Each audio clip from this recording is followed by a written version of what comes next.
about that because looking at this timeline for CDBG, I'll go to the workshop on Tuesday the 16th. Applications are released March 25th, which is our next meeting day, and applications are due April 8th. So that means on March the 25th, we will need a resolution from the council committing to what street we are going to apply for. All right, so with that being said, everybody, when we leave here tonight, make sure that in 2 weeks, or even before then, you just reach out to Monique. Don't email everybody, don't talk about it, just give your information to Monique. Don't talk about it online, don't poll each other, just give it to Monique. All right, is there anything else?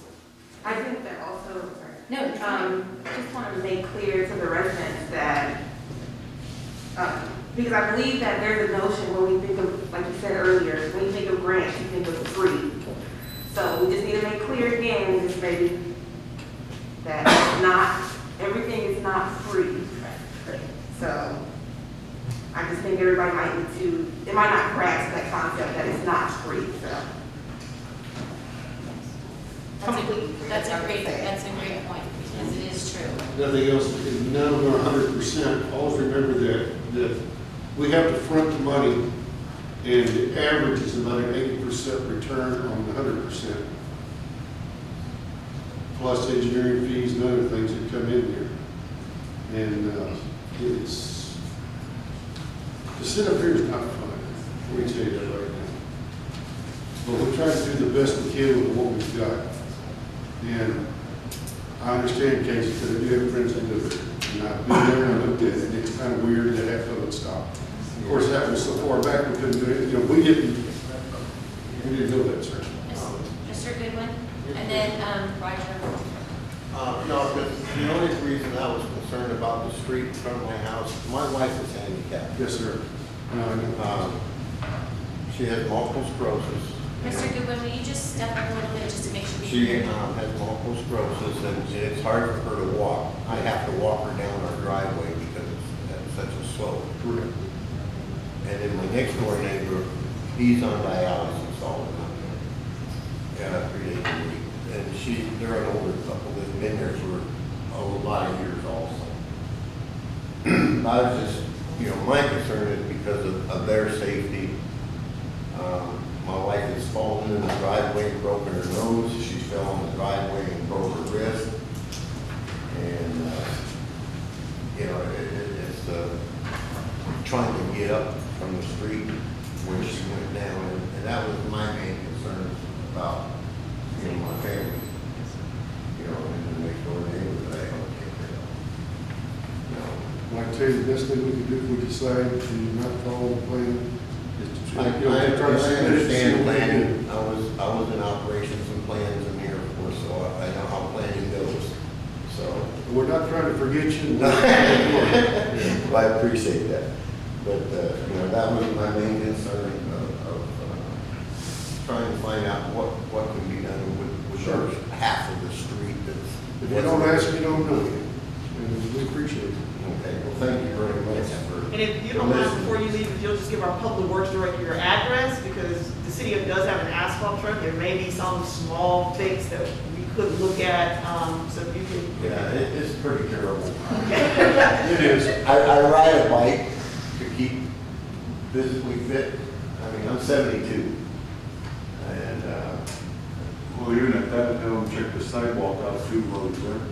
yeah, I appreciate that. But I don't like driving on that part of my street because it's so bumpy, even for a bicycle. Okay. Thank you, Mr. Thank you. Goodwin. Roger? Wait, hold on a second. Sterility, folks. I'm only putting this input because the time is short. On the list you have, are the CDBG streets that are eligible listed there? Because it might expedite your decision making. So if you can look into priority, see which ones are CDBG eligible, because that way we'll get more bang for the buck. Yes, sir. Thank you. All right, is there any further discussion on streets? And as always, if anyone has a specific question, you can call the hall, council, you can contact me for those questions. All right, we will move to, I'm sorry, make sure, nobody? All right, we will move to item G, discussion and possible action on appointment of a member to the Planning and Zoning Commission. There is currently one vacancy, that a term that would end August 2022. I do not see any applications. If anyone is interested in serving on our Planning and Zoning Commission, you can fill out an application online, or even pick one at City Hall and submit it to our city secretary. We will move to H, discussion and possible action on appointing up to 4 alternate members to the Buildings and Standards Commission. There are currently 4 alternate vacancies. I do not have any applications in front of me. Again, if anybody is interested in serving on those committees, or on that commission, as an alternate, you can fill out an application and submit that to our city secretary. We will move to item 8I, discussion and possible action on appointment of members to the Beautification Recycle Committee. We currently have 3 vacancies. Again, if anybody is interested on serving on that committee, please fill out an application and submit that to the city secretary. We will move to item J. Mr. Shaw was signed up to speak. This would be discussion of possible action on appointment of a member to the Crime Control and Prevention District Board. Mr. Shaw?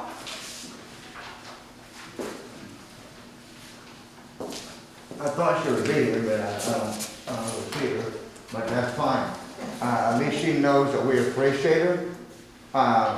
According to her resume, I think she'll be a great, great asset. Are you talking about Carrie? Carrie's right there. I'm sorry. Yeah, it's like, I looked at her resume and I studied it well. I did call her and congratulate her for passing the Crime Prevention Board, and the next one is your board. So I hope you all do the right thing, bring her on board, and let her help out the city of Kirby, the police department, and all the rest of it. That's it. Thank you, Mr. Shaw. thank you for your good.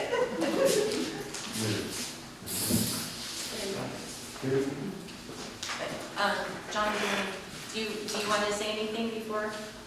No. Okay. All right, so discussion and possible action on appointment of a member to the Crime Control and Prevention District Board. There were 2 applications submitted. As Mr. Shaw mentioned, the board met on March 8th, and they did move to appoint Carrie Roberts, who is actually in the audience this evening. So I will entertain a motion. Give a motion that we proceed with the appointment. Second. We have a motion by Councilmember Salazar, seconded by Mayor Pro Tem Grant, to appoint Carrie Roberts to the Crime Control and Prevention District, which will be a 2-year term. Well, does it actually expire September 20, this year? Yes. All right, so it was a 2-year term, but it was a vacated term, so the term will end September 2021. Is there any further discussion? I'm not sure, but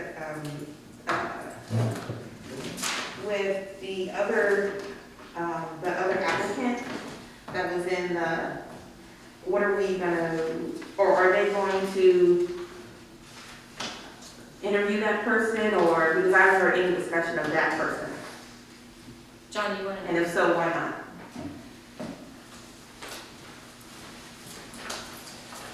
Good evening, Mayor and Council. My name is John Holman.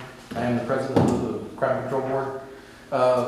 We went through both applications, and basically it comes down to a judgment call. We look at their experiences, we look at their, what they hope to bring to the board, and see what best align with the goals of the board. And we actually do look at their references. And after reviewing both applications, we found that Carrie's was, the superior of the 2. And she was nominated, seconded, and unanimous vote across the board. Were both applicants at your meeting?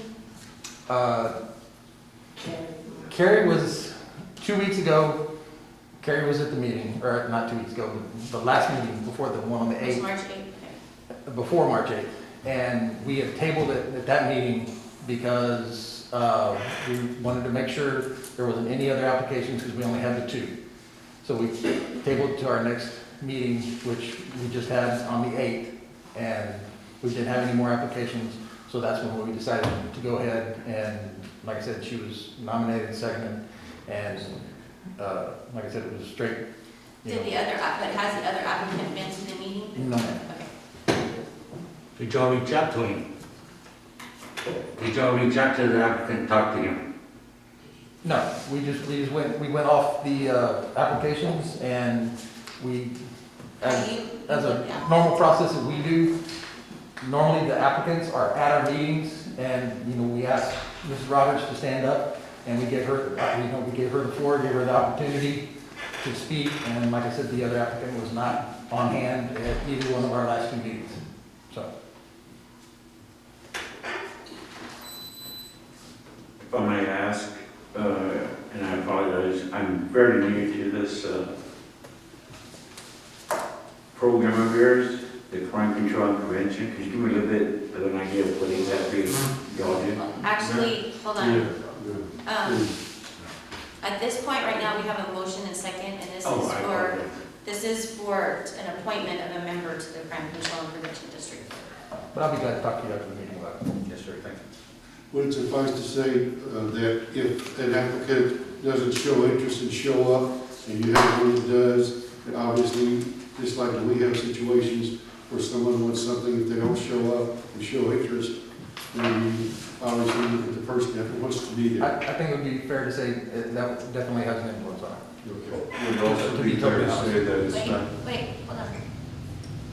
Councilmember Greider, do you have Well, only my concern is, and I just want to point out that, we can say it's fair to say that, that Ms. Roberts showed up to one meeting, but I know I went myself the past 3 meetings, and she was there that one time that I saw her. So, I mean, things happen, maybe with the trees, something came up, and then also too, and then I'm looking at the application, and when we say we review the application, I mean, there's really no, you have references, but if you look even at the skills portion,